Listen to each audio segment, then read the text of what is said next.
It is quite plain, sir, that Herr Hitler could not admit defeat in his air attack on Great Britain without sustaining most serious injury. If, after all his boastings and blood-curdling threats and lurid accounts trumpeted round the world of the damage he has inflicted, of the vast numbers of our air force he has shot down, so he says, with so little loss to himself, if after tales of the panic-stricken British, crushed in their holes, cursing the plutocratic parliament which has led them to such a plight, if after all this, his whole air onslaught were forced, after a while, tamely to peter out, the Führer's reputation for veracity of statement might be seriously impugned. We may be sure, therefore, that he will continue, as long as he has the strength to do so, and as long as any preoccupations he may have in respect of the Russian Air Force allow him to do so. On the other hand, the conditions and course of the fighting have so far been favorable to us. I told the House 2 months ago that whereas in France our fighter aircraft were wont to inflict a loss of 2 or 3 to 1 upon the Germans, and in the fighting at Dunkirk, which was a kind of no man's land, a loss of about 3 or 4 to 1, we expected that in an attack on this island we should achieve a larger ratio. This has certainly come true. It must also be remembered that all the enemy machines and pilots which are shot down over our island or over the seas which surround it are either destroyed or captured, whereas a considerable proportion of our machines and also of our pilots are saved and soon again, in many cases, come into action. The gratitude of every home in our island, in our empire, and indeed throughout the world, except in the abodes of the guilty, goes out to the British airmen who, undaunted by odds, unwearied in their constant challenge and mortal danger, are turning the tide of the world war by their prowess and by their devotion. Never in the field of human conflict was so much owed by so many to so few.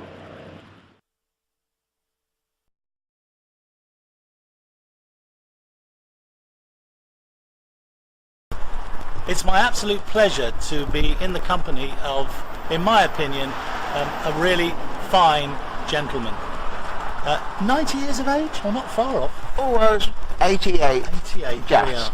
This is Peter Turrell. Peter Turrell. Peter, tell me a little bit about you. I'm interested. Well, I was employed by the Marconi Company for 48 years, retiring in 1998 as overseas sales director.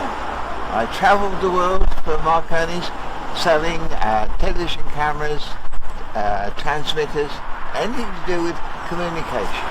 So you're a communications nut. You love communications, love knobs and buttons.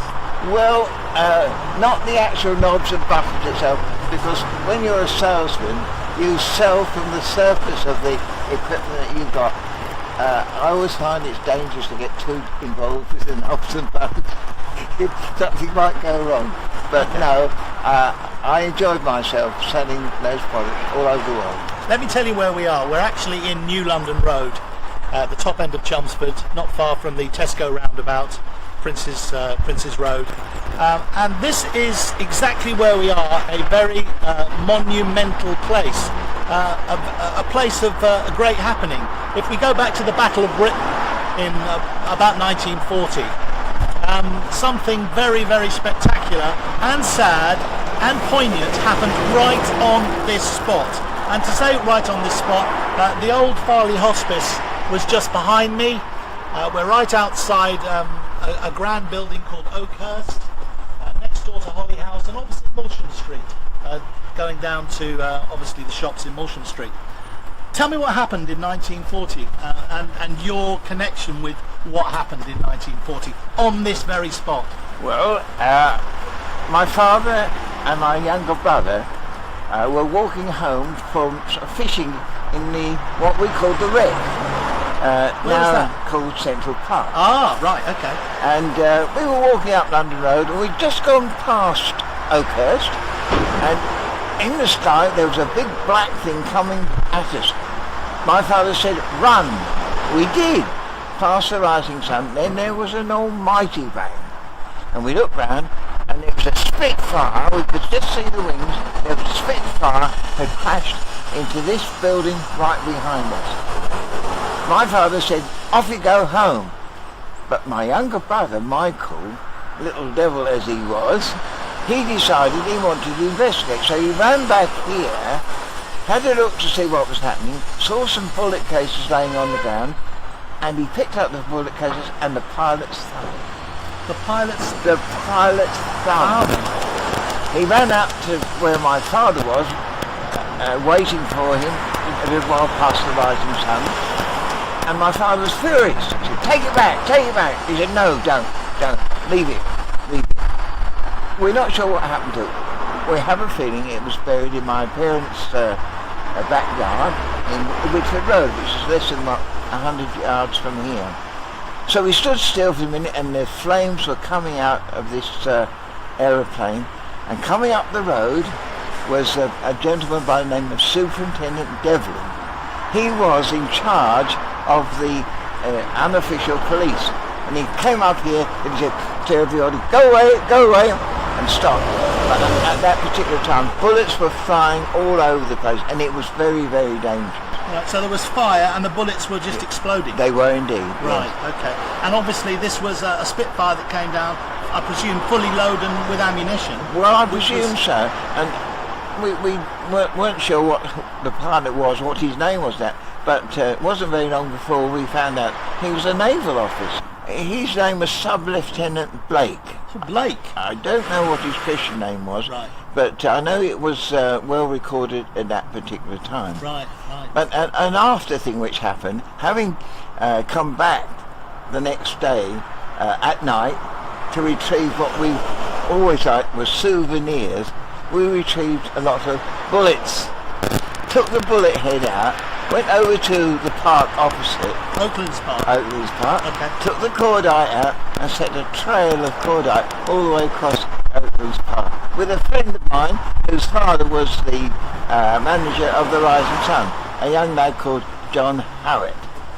It was recorded in the Essex Chronicle with another friend of ours, a guy called Alec Fulcher, who also came up and stole some of the bullets and let them off over in Oaklands Park. Now, the actual plane must have come in from the direction of the Rising Sun, because it came down here and actually ended up partly in the building of the old Farley Hospice. Yes, right. Which is in fact next door, isn't it? Absolutely. So it must have come across, hit the ground here where we are, and ricocheted into that building. Yes, because it took the corner off of the Oakhurst, the building. Which is here, this building here. Right. And also next door, that particular time, and he came out, obviously, he was a doctor, Dr.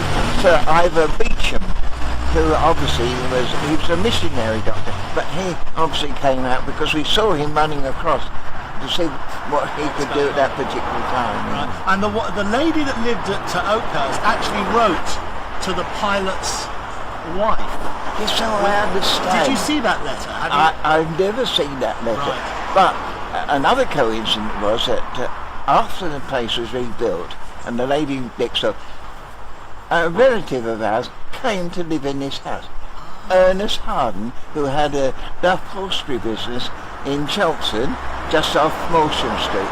And when we said to him, well, we saw the crash of the aeroplane and that, he said, well, where were the souvenirs? Well, at that particular time, we didn't know anything about souvenirs. Subsequently, we heard that there were lots of bits and pieces. We came and grabbed some, and they are buried in my parents' garden. Wow, that is amazing. And I also heard that children from local schools came and stole guns.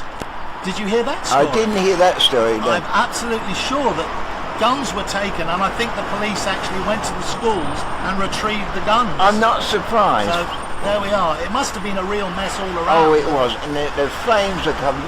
The walls were knocked down, and you could see all the curtains hanging out of the windows as the brickwork collapsed. Yeah. And we should also say that we've sort of talking about this now because behind us, the owners of Oakhurst right now are having an extension built, yes, which meant that they had to have footings built.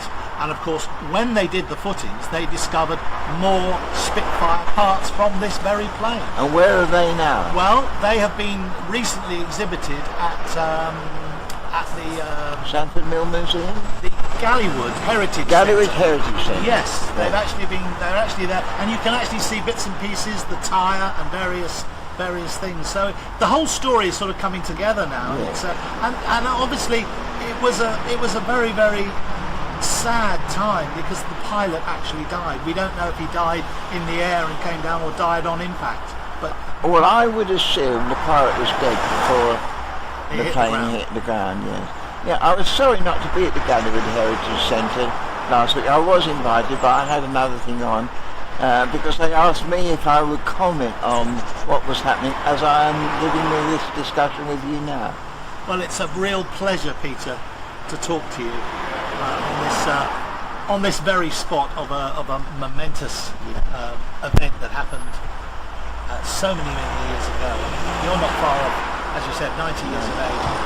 It's amazing to think that it was in 1940, during the actual Battle of Britain, that a pilot should actually have his life ended on this very spot, and the Spitfire coming down here. Yes, it was a very sad occasion. I think as young boys we did not appreciate the momentous occasion it was. But after a few years, when my parents brought me back to this place, it was being rebuilt, they said to me, well, you will never ever forget what happened along this part of London Road. Peter Turrell, thank you very much. Timbo, it's a pleasure to be back talking with you. It's a pleasure talking to you, sir.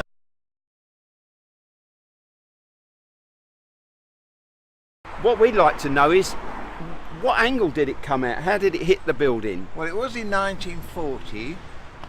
My father and my younger brother were walking up the road, having been down into Central Park fishing. Yeah. And suddenly we saw something black out of the sky, and it came down across this angle, hit the corner, and most of it took the side of the house out, Yeah. and part of that wall which was there. Right. There were bullets flying all over the place and a big fire. My younger brother Michael decided he'd leave us. Dad told us to go home. We only lived just up the road. Yeah. My brother Michael came back in here, bullets flying all over the place, picked up empty bullet cases now, and the pilot's thumb. Ooh. My father was absolutely furious to say, he said, go and put it back, but then he said, no, leave it, you mustn't go in whilst those bullets are flying around. That was the story in 1940. Yeah. And we went home, told my mother. My mother was very cross that the boy had gone back. And I think both Dad and my brother got a wigging. Was the building empty at the time? Because I think the War Office were using the building, weren't they? I think there were some soldiers billeted there Yeah. at that particular time. But as I said in earlier discussions, after the building was rebuilt, my wife's uncle bought it and came to live here, and he had an upholstery business just off Molesher Street, Grove Road, for many years. After that, he went after it, and we asked him at that particular time if there were any souvenirs around, and he said no. But the souvenirs which we got after the crash, we came back a couple of days later, took bits of it, and they're buried in my parents' garden, unless somebody else has dug them up. Dug them up again. But I doubt it very Yeah. much. But this is the Spitfire. It was a naval officer who was the pilot in that particular time, by the name of Blake, as we've already heard, and unfortunately he must have been killed before the plane crashed. Yeah. Because I would have thought, well, as I saw it, the plane looked reasonably whole, but you can never tell. As a 10-year-old boy, you can really understand that those particular, looks at that particular time, you couldn't really tell whether it was a good plane or not. But the wing was sticking up in the air after the vehicle crashed into it, yeah.